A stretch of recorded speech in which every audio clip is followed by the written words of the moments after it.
Grabe, ang dumi na ng bike ko. Matagal na rin kasi bago pa malinis. Buti walang pasok ngayon. Makakapaglinis ako. Lagi ko pa naman tong gamit.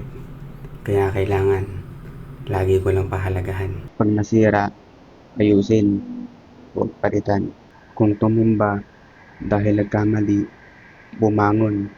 Sabay kayong tumayo. At kahit mahirap ang daan na paahon, lakas loob ninyo iyong makakayanan. Hinawin ko lang, hindi lang tungkol sa bike ang tinutukoy ko. 'Cause you're everywhere.